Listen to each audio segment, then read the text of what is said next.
আমাদেরকে পাপড়ি তৈরি করে নিতে হবে। তো পাপড়ি তৈরি করার জন্য আমি এখানে 1 কাপ সুজি, 1 কাপ ময়দা নিয়েছি।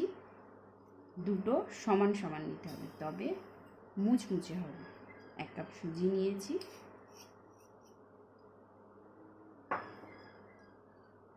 1 কাপ ময়দা নিয়েছি। এবার আমাকে ময়ন দেওয়ার জন্য যে জিনিসগুলো লাগবে হলো হাফ চামচের মতন নুন দিলাম, এখানে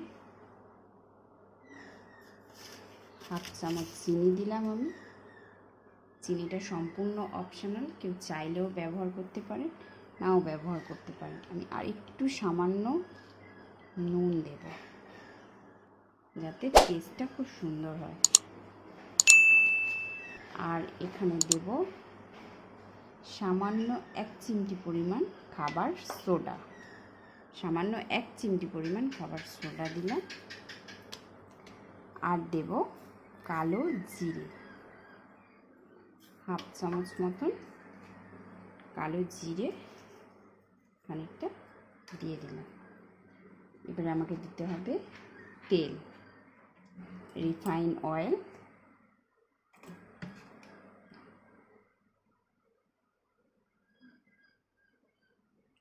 আমি 2 চামচ মতন রিফাইন অয়েল দিয়ে দিলাম।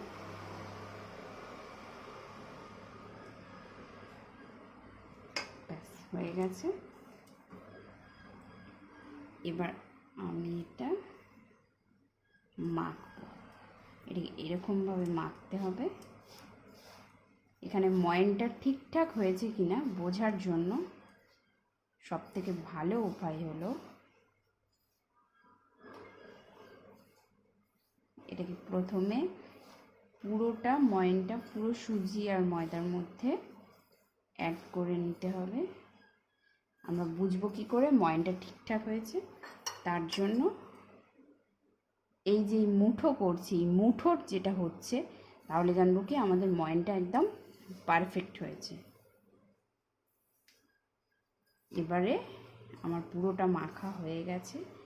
এবার আমি জল দেব, অল্প একটু একটু করে জল দেব আর মাখবো।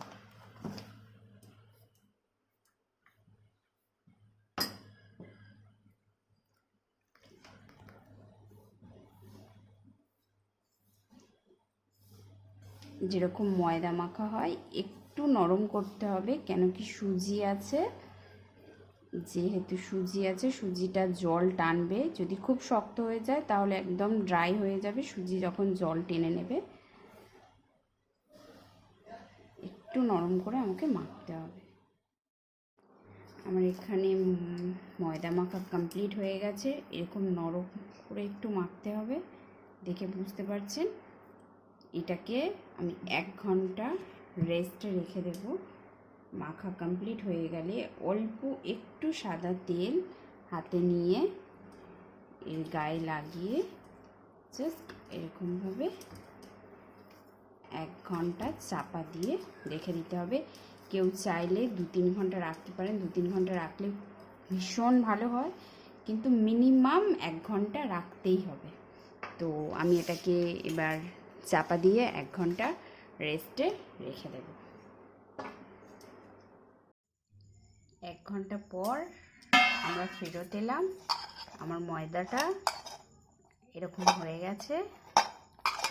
তো এটাকে একটু হাত দিয়ে মেখে নিতে হবে। তারপর একটা ডো কেটে নিতে হবে, নিয়ে এটাকে একটু গোল করে নিয়ে আমাদের যেরকম রুটি বেলা হয় ওরকমভাবে বেলতে হবে।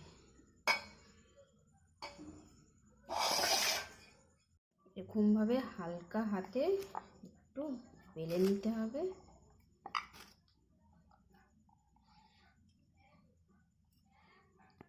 এরকম পাতলা হবে,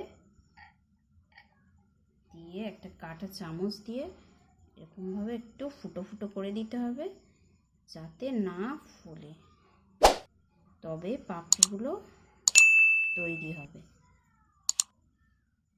এটাকে গোল করে কাটতে হবে। তো আমি এটা নিয়েছি, নিয়ে এরকমভাবে দিয়ে জাস্ট এরকম গোল করে দিয়েছি, একটু হালকা হাতে চাপ দিয়ে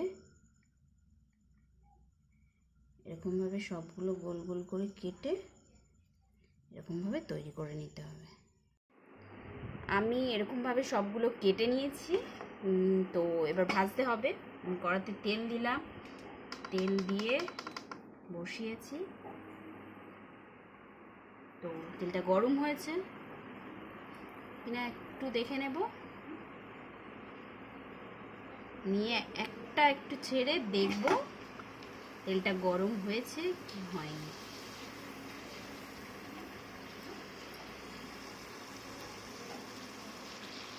গরম হয়ে গেছে আমাদের তেল। এবার আমি একটা একটা করে সবগুলো ছেড়ে দেবো এর মধ্যে। তো পাপড়িগুলো এরকম একটু লাল লাল করে ভেজে নিতে হবে। দেখতেই পাচ্ছেন এরকম হয়েছে। তো আওয়াজ হচ্ছে মুচমুচে। আমি একটু দেখিয়ে দেবো আপনাদেরকে কতটা মুচমুচে হয়েছে। দেখেই বুঝতে পারছেন যে কতটা মুচমুচে হয়েছে। ব্যাস এরকমভাবে আমি সমস্ত পাপড়িগুলো ভেজে নেব। আমি পাপড়িগুলো ভেজে নিয়েছি। তো আমি একটু দেখাবো পাপড়িগুলো আমার কতটা মুচমুচে হয়েছে। দেখে নিশ্চয়ই বুঝতে পারছেন যে কতটা মুচমুচে হয়েছে। তো আমি এখানে এবার চানাটা তৈরি করব। তো চানাটা তৈরি করার জন্য আমি এখানে দুটো আলু নিয়েছি। তো আমি হাফ হাফ করে নিয়েছিলাম আমি সেদ্ধ করতে সুবিধা হওয়ার জন্য। তো আমি 4টে আলুকে ছোট্ট ছোট্ট টুকরো করে কেটে নেব। এরকমভাবে ছোট্ট ছোট্ট করে জাস্ট কেটে নিতে হবে।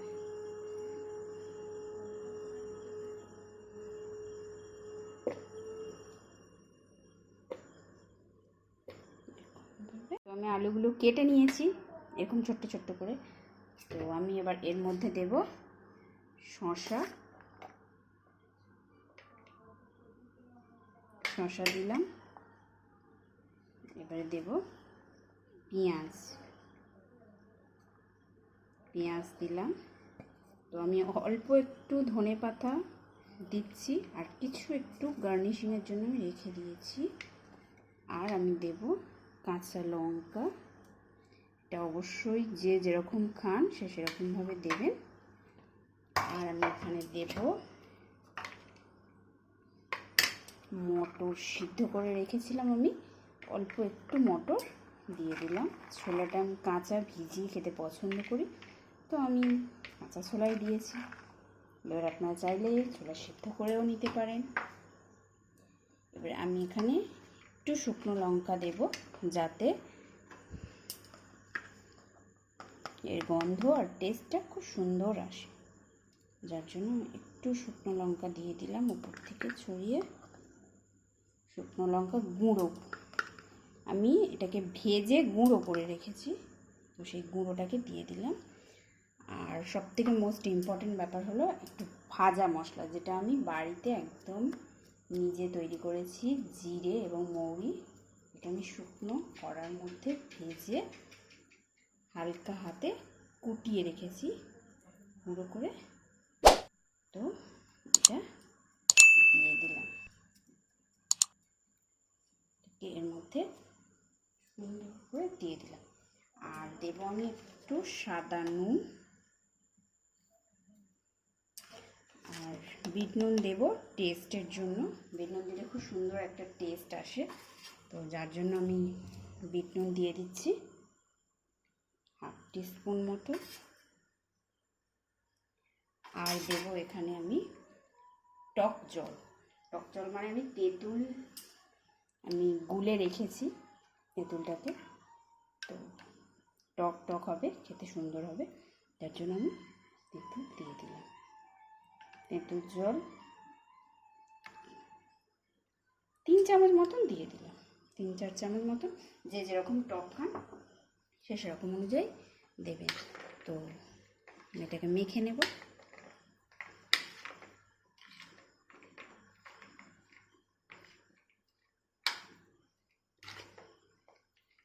মাখা হয়ে গেছে আমার, এটা কমপ্লিট।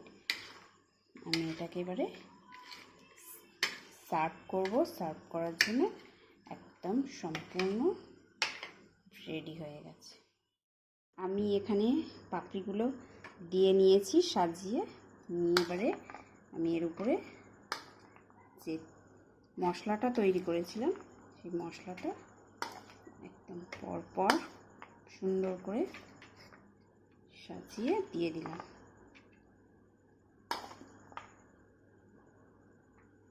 তো দেখতেই পাচ্ছেন।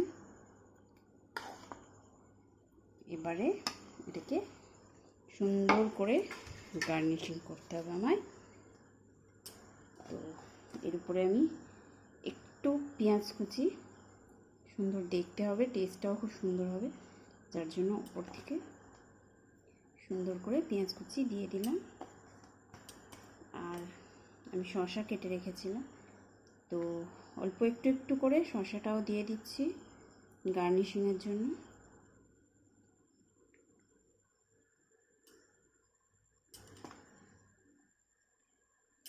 দিয়ে দিয়েছি এখানে।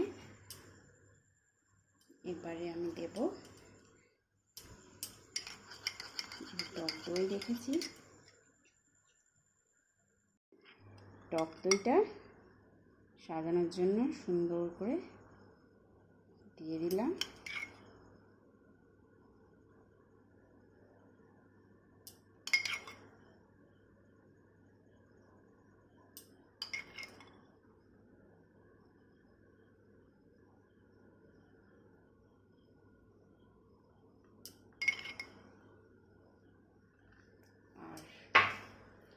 এর উপরে আমি দেব, আমি কিষানের সস নিয়েছি, তো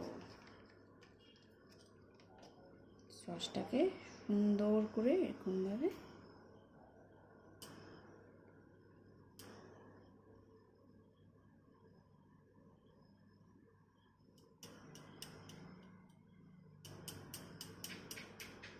আমি দিয়ে দিলাম সস। আর আমি একটু তেঁতুলের পাল্প রেখেছিলাম, তো গার্নিশিংয়ের জন্য। যারা খেতে পছন্দ করে না তারা নাও দিতে পারেন, যারা পছন্দ করেন তারা দিতে পারেন। আমি খেতে সুন্দর হওয়ার জন্য একটু তেঁতুলের পাল্পও থেকে ছড়িয়ে দিলাম অল্প করে।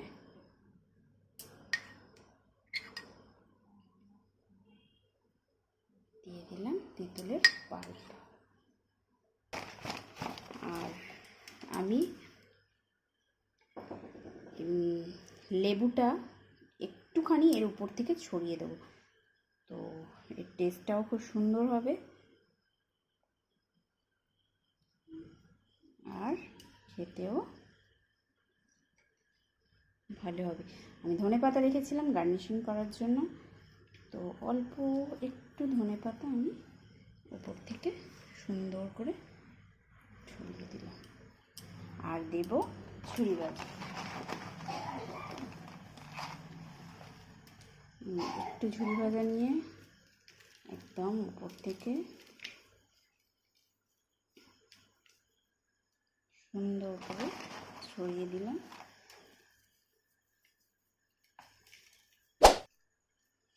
আর যেহেতু আমি স্পেশালি নিজে বাদাম খেতে ভালোবাসি, তো আমি বাড়িতে বাদাম নিজে ভেজে রেখেছি। তো এটা সম্পূর্ণ অপশনাল, কেউ চাইলেও দিতে পারেন, নাও দিতে পারেন। আমি ভালোবাসি বলে আমি দিয়েছি।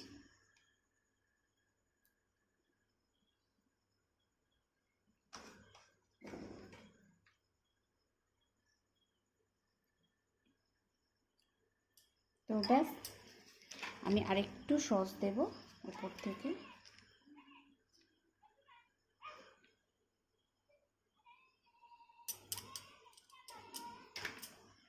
আর একটু টক দই উপর থেকে ছড়িয়ে দেব, দেখতে সম্পূর্ণ সুন্দর হবার জন্য দিচ্ছি। তো আমার পাপড়ি চাট রেডি। তো আমি এবার সার্ভ করব। তো আপনাদের কেমন লাগলো আপনারা অবশ্যই কমেন্ট বক্সে কমেন্ট করে জানাবেন।